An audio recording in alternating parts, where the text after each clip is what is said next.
Hi again. Um, how are you today?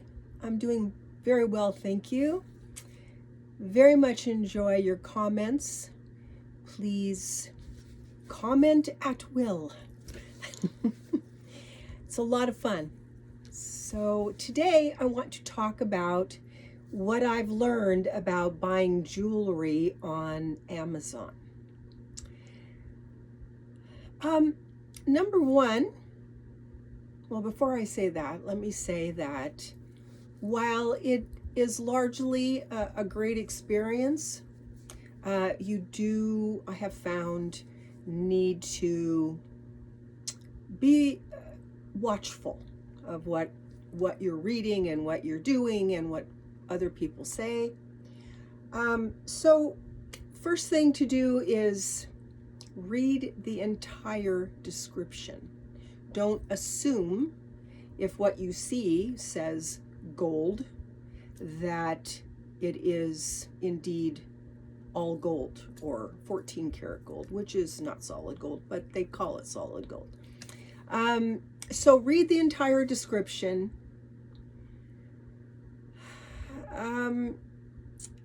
If it's white gold or yellow gold and it's solid, meaning 14 karat gold, I think even 10 karat gold, but of course 14 karat gold is more than 10 karat gold, and 10 karat gold is the minimum of what you would call a gold ring, and it's throughout the ring rather than on the outside.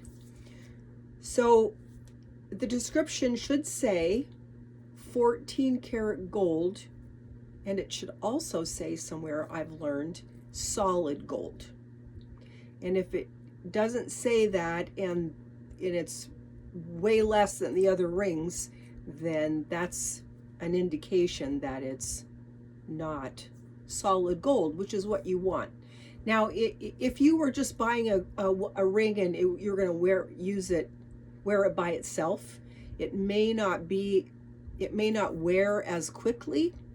But for me, I've even bought 10 karat gold rings lately, because I was interested more in the look, but nothing, I mean, you can't buy anything less than 10 karat gold is going to be plate. And I think buying a ring is plated is a true waste of money, because it might be pretty and it might sparkle, but the gold will soon wear off. And even if you think it's white gold and it's going to go to silver, which I've done, and that didn't work out well in one case, it's not going to be as shiny. So if it's to me, it's a waste of money to buy jewelry that's plate, because it wears and then it's not pretty anymore, and then you don't want to wear it. So yeah, maybe it cost a quarter of what you would have paid for the other ring, but the other ring you're going to have long term, and the plate ring is going to be, ugh, I don't want this anymore. It's not shiny and pretty anymore, which is why I buy jewelry, because it's shiny and pretty. Sometimes, one time, the larger price for a ring that I bought did not match the quality. Normally you can say, okay, well, this ring is $200 and this ring is $200, and so they're the same, right? Well, in one case, that wasn't true. And I'll tell you about that in a minute. The other thing is that I've noticed that most of the stones, if not all of them, very rarely does it say natural stone. They usually say lab created. So that's why you could get all these different color sapphires, and that really aren't in nature naturally. Is because they're lab created, which, I mean, for the venue, that's fine. The lab created stones tend to be cut, and I don't, maybe they create them the way they are. I mean, they probably don't even cut them. But I don't, for where I'm buying it, I don't mind that. And they're usually they're clear and they're sparkly, and so in a lot of cases that's what I want. Now, the other thing is, if it's kind of a double-edged, it seems to be kind of a double-edged sword, and I can only talk about you don't get all the information until you go through the whole entire purchase on some things. So it seems to me that if you're buying a ring and there's insurance offered, that might be an indication that the ring that you're buying is not very good quality if it needs insurance. On the other hand, the insurance is usually like $4 or $6, and I wish that I would have known that in this one ring, but I didn't realize that it was going to be a problem, so I didn't buy insurance. And then what happens is, especially on the cheap rings, cheaper rings, if you don't have insurance, they give you like 6 weeks, and then you can't return it. And that's a good indication that it's probably not the best quality. So you have to really watch all of these little things.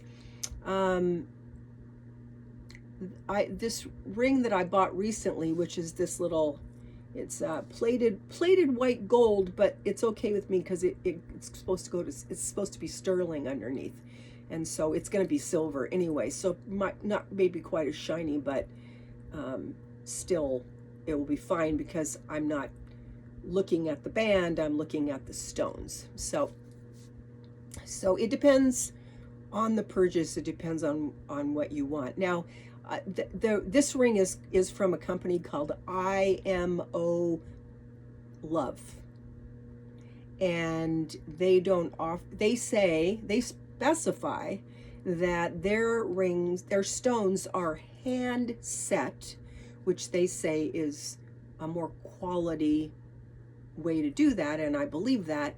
And the other thing that they say is not IMO Love, but the IMO Love says that the other ones are wax set, and I'm not sure exactly what that means. I know that there are settings, gold, like rings or settings that are made, and they make them in wax molds.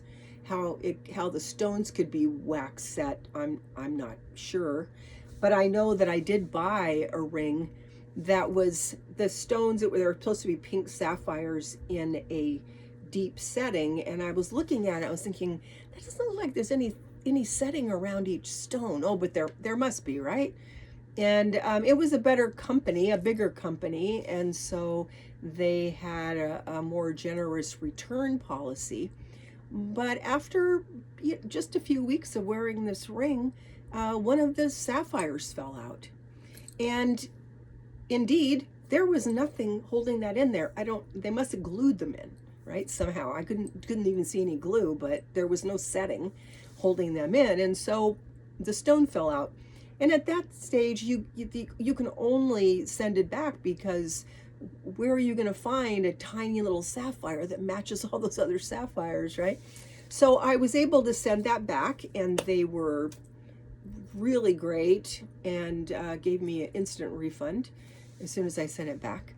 And so that worked out well, but I'd rather not send anything back. I don't like sending things back. If I order something, it's because I really want it, right? So on another occasion, I bought a little ring, and this was the one before this one, actually, similar to this one, bigger stones. And after I wore it for a couple of months, one of the stones fell out, and I went to look, and I couldn't send it back. I mean, it hadn't been that long, but I couldn't send it back.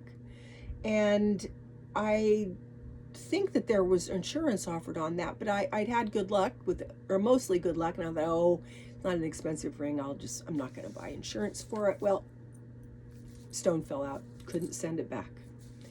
So now I have a 5-stone ring with 4 stones in it, and maybe I'll have a ring made sometime and use the stones. I don't know, but I can't send it back. And then the last it was actually the first time I got something that ended up being not what it was supposed to be was another smaller set of a semi-eternity band, and it was, I paid a good price for it, the same as other companies, and it looked exactly the same, and I thought, oh well, I'll just buy this one. It's exactly the same. And it lasted for a while, a month or two, and then I started noticing that the color seemed to be changing on the band, and I thought, and I looked, and I'm like, no, it says it's 14 karat gold. So why it was yellow and then it was turning silver, and I kept looking at it going, is that turning silver? Shouldn't be turning silver. Look at the band, it says 14K. I thought, well, maybe it means 14K gold. I don't know.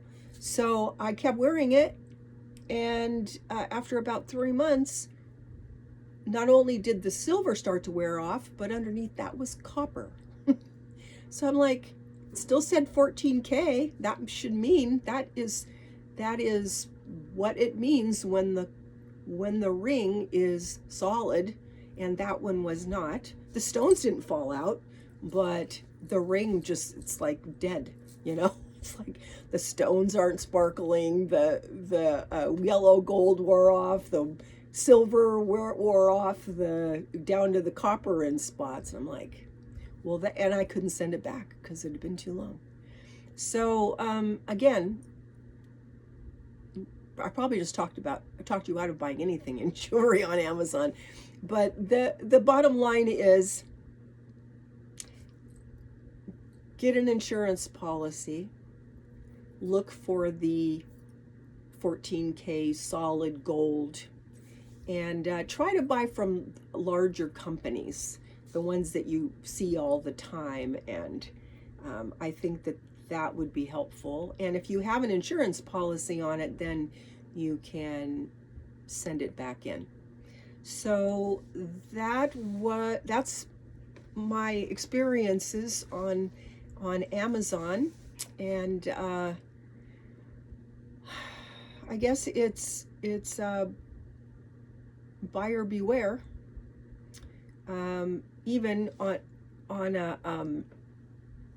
a big retailer like Amazon is. So Etsy, I've looked at Etsy. Etsy's prices are higher, and I don't see there any really guarantee of the quality on that as well. So if you go to a jewelry store, it's way more expensive. As I said on my last video, if you're not looking, if you can buy in gold shops, a lot of times you can buy rings, and they'll be closer to the gold value, but still more expensive. I have gotten some super good deals in gold shops, but for the most part, you know, you're still paying a premium. But if you like jewelry, then that's what you got to do. And as I've said before, gold and silver is shooting up, and it's not that it's a great investment as much as it is you're getting a little bit of precious metal, but you'll have something that lasts. And prices are going up so quickly that even the cheap stuff that's precious metal is going to be very expensive in the not too distant future. So I hope that helps, and I wish you the best, and I will see you on the next one. Thanks. Bye-bye.